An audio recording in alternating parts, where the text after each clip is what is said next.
Well, church, our second story in this series of through the book of Exodus is a great one. This is Moses at the burning bush. This is God calling Moses into this life of greatness. This story is both a theophany, which is an appearance of God, and it is a call story.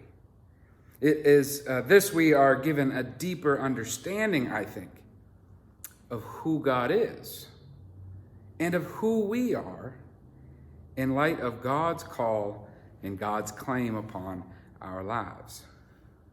Here at this burning bush, right, which remember is not a common occurrence. It wasn't then and it isn't now.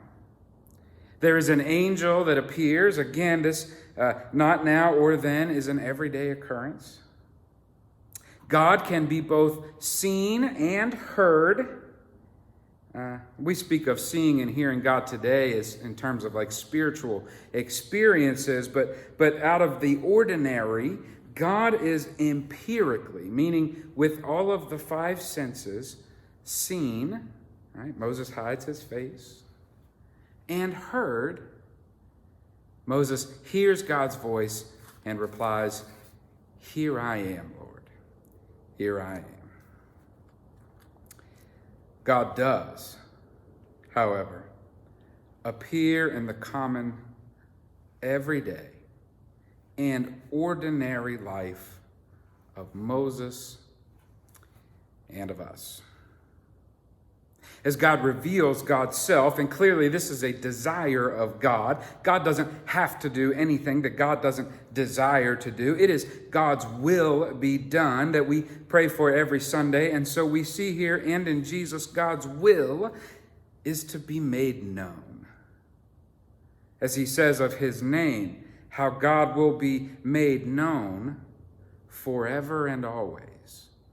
Forever, the text says, and to all generations, this will be how God is to be known. The Lord, right, is not any sort of generic God here in this story in Exodus, but this is the God of Genesis. This is the God of our beginnings. This is the God of creation. This is the God of promises made and promises kept. This is the God of the whole universe, is the God of our ancestors, Abraham, Isaac, Jacob, known now and forever. For the very first time, God is known by name. And not to gloss over how important that is, right? To know one's name is to deepen the relationship, right? I mean, you could say he's that chef or she's that cashier. Right? It's to be able to recognize the presence and the function of certain people in our lives, but God desires more than just to be identified by presence and by function, to know a name, right? And to have that given to you is a great invitation into deeper and more meaningful encounters in the holiness of relationship. And this is God's will. God's desire forever and to all generations is given to Moses here in the great I am. Of course, we know from our John's Gospel study that we did a few Lenten seasons ago that Jesus will pick up this grand name of God, this I am name of God, and claim it as his own and expound on it when he says things like, I am the good shepherd. Or he says, I am the bread of life. Or when Jesus says, I am the way, the truth, and the life. Jesus is picking up the will of God to be known as the great I am and putting flesh on those bones. Right? The name I am that God gives to Moses requires some expounding because the name itself, I am, is basically a riddle.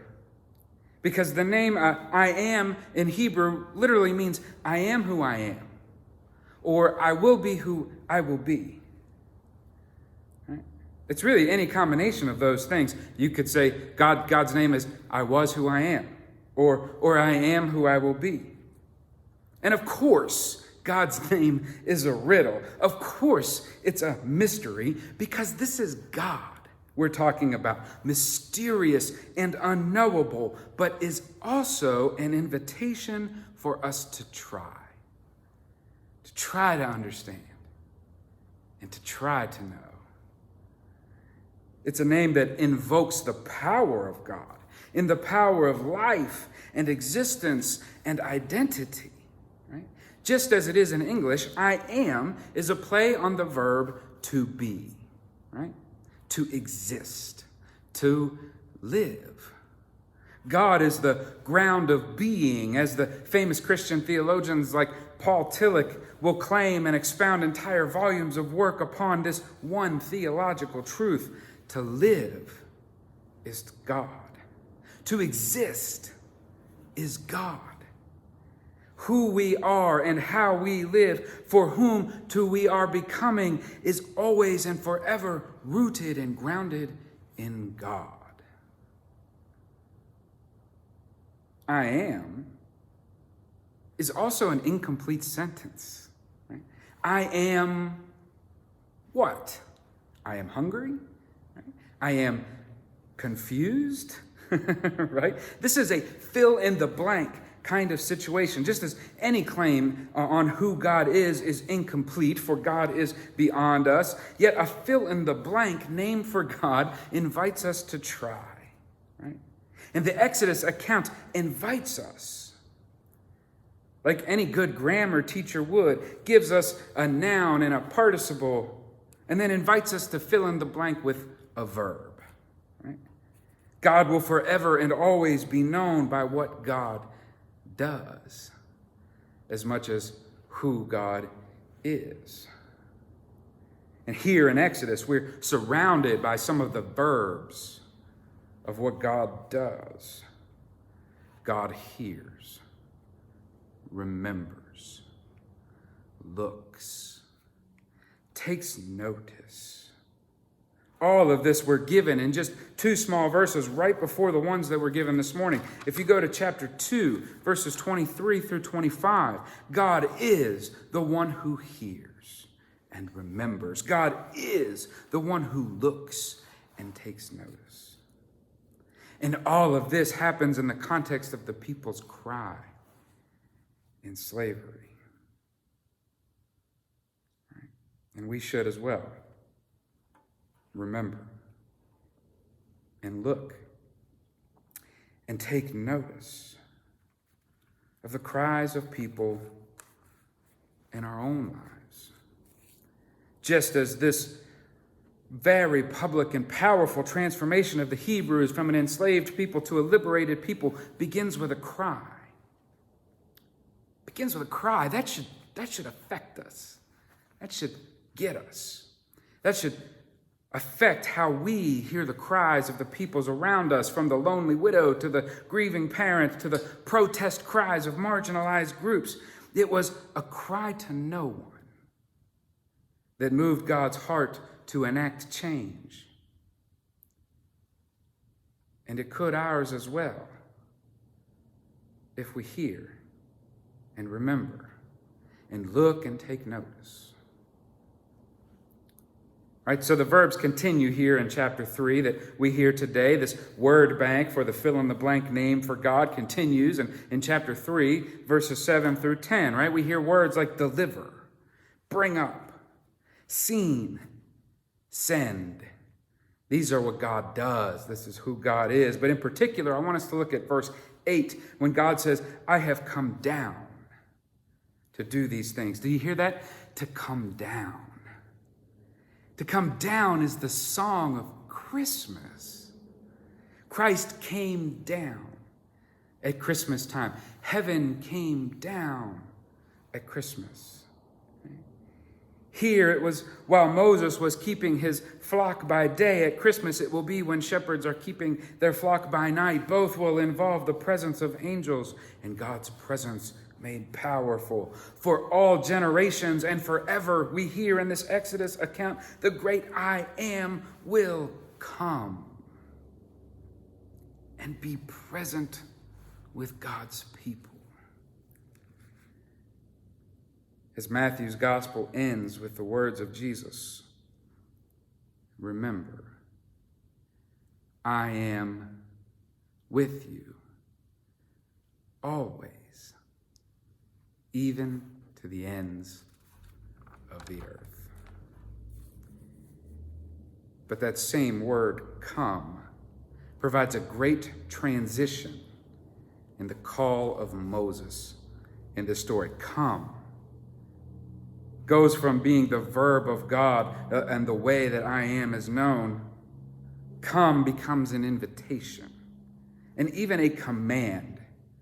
To Moses in verse 10, God says, so, Moses, I will send you.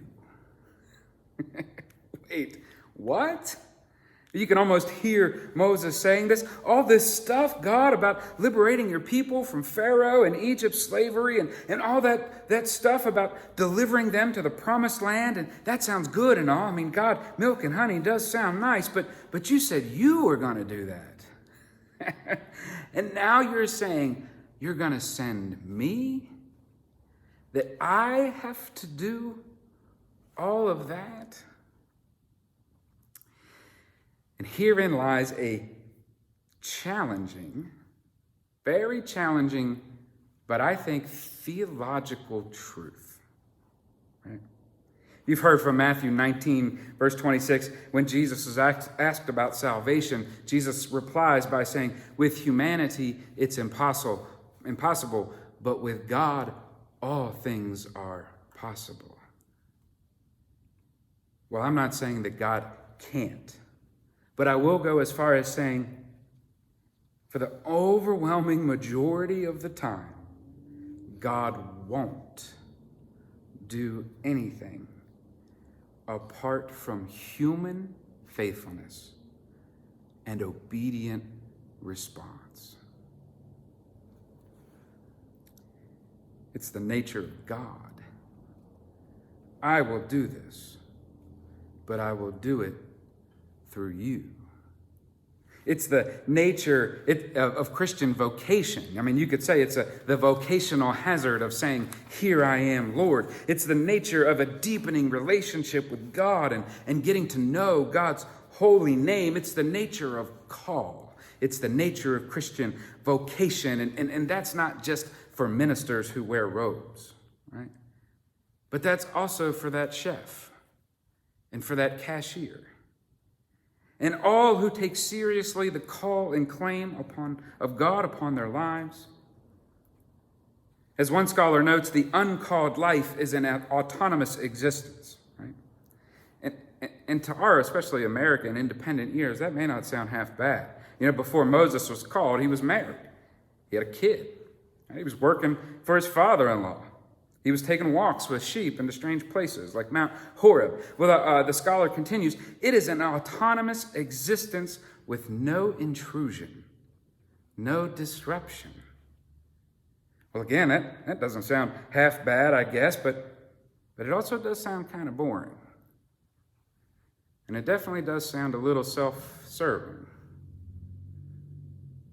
The scholar says there's no redefinition of life, purpose, of destiny, no utterance of the holy. That sounds like no life at all. Like Moses, the called remove their sandals, not just because the presence of God makes this holy, but because you cannot run away without your shoes on. When the call of God is upon us and we say, here I am, Lord, our lives are forever touched, forever changed, and forever wrapped up in the work and will of God. So notice Moses says, who am I that I should do these things? Who am I? Is the great existential question that every one of us will have to answer, and if you're like me, is still trying to answer. And the faith reminds us that the called life is given an answer to who am I in light of the great I am of God. Just like God's call on your life. God doesn't require Moses to become something that he's not. God just invites Moses to see with fresh eyes what Moses has always been. But now see it as how that aligns with who God is, with who God was, and with who God will be. The called life dedicated to a holy vocation doesn't require you to be someone that you're not. And it actually enhances the gifts and graces that you've always had, even if you weren't at the time aware that you had them. But it is when the very best of your life aligns with the very best of who God is. When your desires harmonize with the singing of God's desires. Or like the prayer that Jesus gives us, not my will, but your will. O God, be done. And as we sing and pray every Sunday, on earth as it is in heaven, in my life as it is in yours. When our wills align with the will of God, who am I finds a definitive answer in the great I am. Who am I? Is Moses' first rejection. And God responds with, I am with you, right? Moses isn't quite sure. He's still not persuaded, so he offers 5 total objections to the greatness that God is calling him into. So if you've ever made excuses, if you've ever objected to God's call and claim on your life, you are in good company, like Moses, and later we'll learn like Gideon, and like the prophets Isaiah and the prophet Jeremiah, and like me, and probably like you. Moses says, I'm a nobody. God responds, but I am with you. Moses says it's dangerous. And the Pharaoh won't listen, and the people won't either. And God responds with that divine name, exhorting power and fidelity and presence. Then Moses says, but the people will reject me. Isn't the fear of rejection, man, that's a tale as old as time. So God responds by endowing Moses with wonders and signs, showcasing the enormous power of God over Pharaoh and over disease and over weal and over woe, over the power of creation and the power of protection and the power of life that is with Moses. Moses is still about that excuse game, so he offers his 4th and his 5th objection. He says to God, I don't talk real good. And God says, I have the power to give words. Remember, it was my word that spoke, and creation came into being. I will give you that word. And finally, Moses says, God, just send somebody else. And God could, and God probably did, get agitated and angry, or at least impatient and exhausted.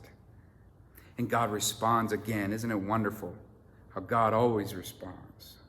How God doesn't give up, and God refuses to let us give up on ourselves and the greatness of who we are and who we are becoming with God's presence with us. God also hears and listens and takes notice of Moses' apprehension, and God understands.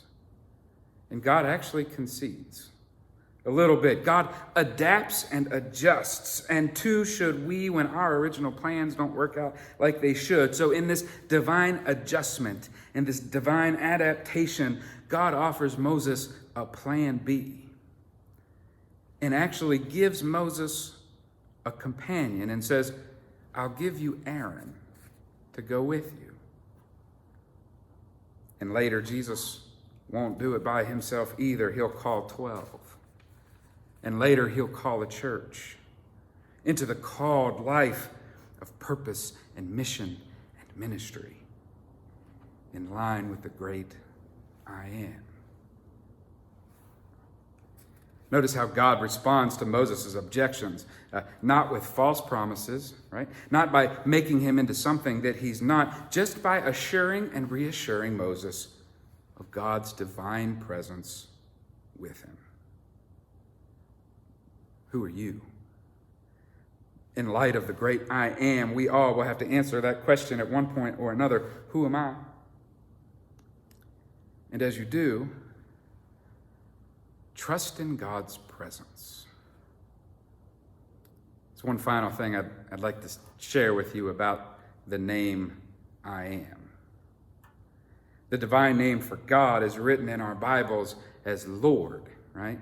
L-O-R-D, but it's all capitalized, capital L, capital O, capital R, capital D. Every time you see that in the Bible, that's the name Yahweh that means I am. That's this divine name right here. But that divine name, as it's given, cannot be written, right? We say Yahweh, but it's actually written Y-W-H-W. There are no vowels, right? We added the vowels in so that we can make it pronounceable. So we say Yahweh, but this divine name, as it's given to Moses, as it's recorded by the faithful, cannot be written and cannot be spoken. And one tradition says that that's because the divine name has to be breathed. Yahweh. Like a deep breath in and a deep breath out. Yahweh. That the divine name for God, Yahweh,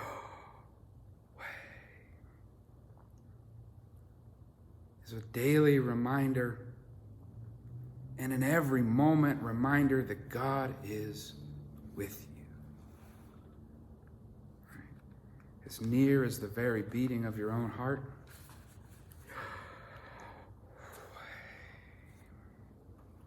And as close as the very next breath that you take. And this is good news. For Moses, for Jesus, for the church. This is good news for me and for you and for all of us who breathe in divine presence and know the divine name and choose to live a divine life called abundant and eternal in Jesus Christ, our Lord. Amen.